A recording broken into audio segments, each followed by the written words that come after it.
Olá pessoal! Hoje vamos falar sobre uma canção folclórica afro-americana que foi composta, ao que tudo indica, entre o final do século XIX e o início do século XX. Para quem não se lembra, canção folclórica é aquela cujo compositor é desconhecido, cuja data de composição é desconhecida, pertencendo a uma criação coletiva do povo de algum lugar. No caso, nós estamos diante, na nossa música de hoje, de uma criação coletiva de povos escravizados ou ex-escravizados do sul dos Estados Unidos. Portanto, estamos diante de uma canção composta pela população negra afro-americana.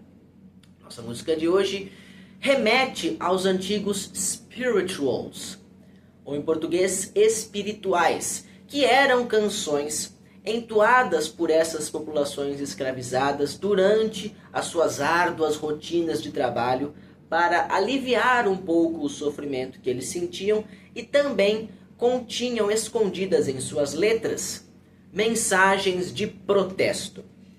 Nossa música de hoje vai misturar essas mensagens de protesto com a religiosidade, a espiritualidade desses povos escravizados afro-americanos. Portanto, senhoras e senhores, vamos falar sobre uma canção spiritual ou descendente de spiritual, intitulada Sinner Man, ou em português, Pecador. Nossa música de hoje, assim como a maioria das canções folclóricas, possui diversas versões.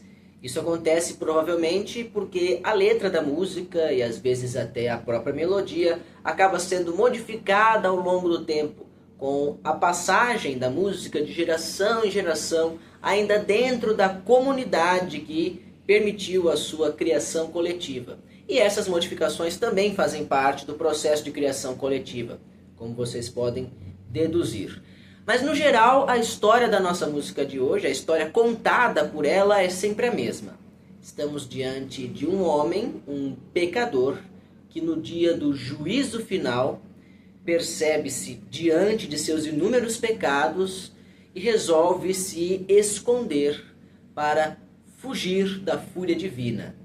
Ele procura refúgio, então, entre os elementos da natureza. E é aí que encontram-se as principais modificações de uma versão para outra. São os elementos que ele procura para se esconder. Algumas versões apontam uns e não outros. Outras versões apontam outros e não uns. Mas no geral, ele costuma procurar as pedras, as estrelas, às vezes até a lua, por vezes também os rios, os mares, e todos os elementos da natureza negam abrigo a este pecador. Então, o pecador procura Deus. Ele se entrega a Deus com todos os seus pecados, pede perdão e Deus não perdoa. Diz que é tarde demais e envia o pecador ao diabo. Chegando ao diabo, o pecador sofre eternamente as torturas infernais pelos pecados que ele cometeu em vida. Trágico, trágico. Aqui, além da mensagem religiosa, nós podemos perceber esse teor de protesto das canções spirituals que existem desde antes do século XIX. Tá? E aqui na nossa música de hoje, esse protesto acontece principalmente pela relativização do termo pecador. O que é de fato um pecador? Isso é questionado na nossa música de hoje, nas entrelinhas, não de maneira direta, mas sim através de metáforas, através de encobrimentos desse questionamento, ok? Por se tratar de um contexto em que esta canção foi composta por uma população negra, escravizada ou descendentes de escravizados, nós podemos inferir que eles aqui se colocam no lugar do pecador da canção. Por quê? Porque a sociedade toda representada na canção pelos elementos da natureza renegam esse pecador. A sociedade toda renegava a população negra da época. É isso que eles estão querendo dizer aqui. Até Deus renegava aquele pecador que representava o eu lírico negro que estava cantando esta canção. Mas ao mesmo tempo, eles relativizam esse termo do pecador, porque, afinal de contas, qual foi o pecado cometido? Isso não é falado na canção. O pecado foi ter nascido negro?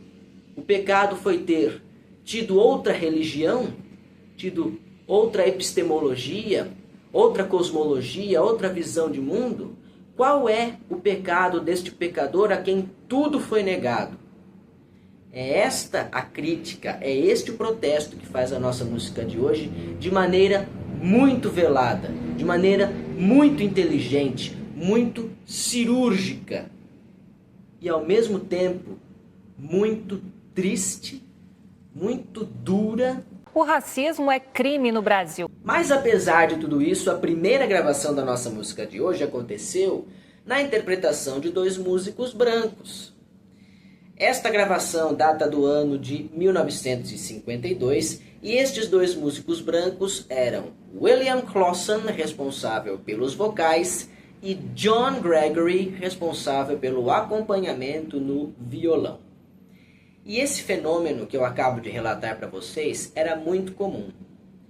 Dois músicos brancos, ou enfim, não necessariamente, mas pesquisadores musicais, vamos dizer assim, que não faziam parte da comunidade originalmente responsável pela criação coletiva da música, entram em contato com essa coletividade, descobrem essa música que é nova para eles, mas que para aquela comunidade já existia há séculos, e levam esta canção para a indústria.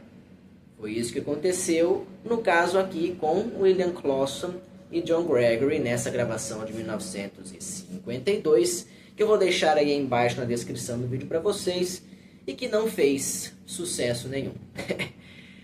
Mas a primeira gravação de Sinner Man, que foi realizada de fato por membros da comunidade, ou seja, por cantores afrodescendentes, veio logo depois, em 1955. Trata-se da segunda gravação da nossa música de hoje. Ela foi lançada pelo conjunto vocal The Nightingales, ou em português, os Rouxinóis. E percebam que interessante que eles gravaram esta canção quase em ritmo de doo-wop. Lembrando que o doo-wop também é um ritmo musical afrodescendente, que se nós formos pegar ali na árvore genealógica, descende dos spirituals, com certeza. Dos spirituals, do jazz, do blues, do rock, do R&B, da música soul, tudo isso tem a mesma raiz. Então eu vou deixar esta gravação aí embaixo na descrição do vídeo. E reparem que os Nightingales não registraram Sinner Man com o título de Sinner Man, mas sim intitulada On Judgment Day, que é um verso repetido ao longo da música, que em português significa no dia do julgamento, e que era o título original desse spiritual em sua origem, provavelmente ao final do século XIX, ali, logo após a abolição da escravidão nos Estados Unidos. É o que tudo indica, segundo as fontes que eu consultei. Em 1956, o maestro Les Baxter registrou a nossa música de hoje com sua orquestra, tendo nos vocais o cantor Will Holt. Esta é a primeira gravação de sucesso da nossa música de hoje. Percebam que, novamente, realizada por músicos brancos.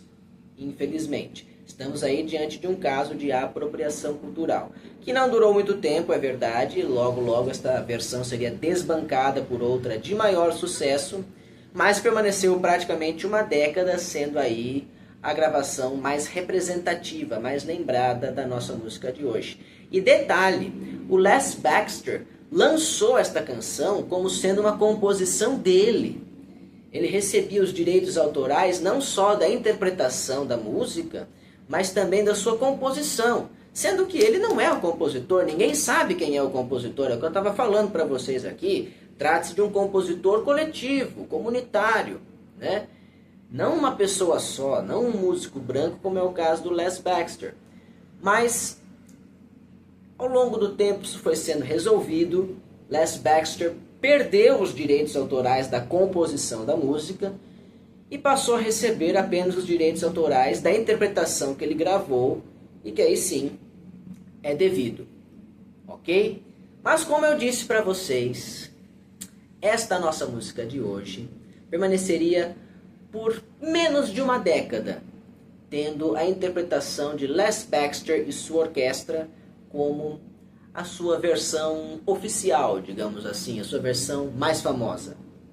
Em 1965, viria uma gravação da nossa música de hoje, com nada mais, nada menos que 10 minutos de duração, que se tornaria a versão mais famosa de Sinner Man de todos os tempos. E será que vocês adivinham quem é a maravilhosa intérprete desta versão, que até hoje faz muito sucesso? Você sabe? Eu sei, sim, mas você não sabe. Vai embora. Eu estou falando de Nina Simone, uma lenda do jazz, do R&B, da música soul, que gravava também muitas canções folclóricas, como nós já estudamos anteriormente aqui no nosso programa.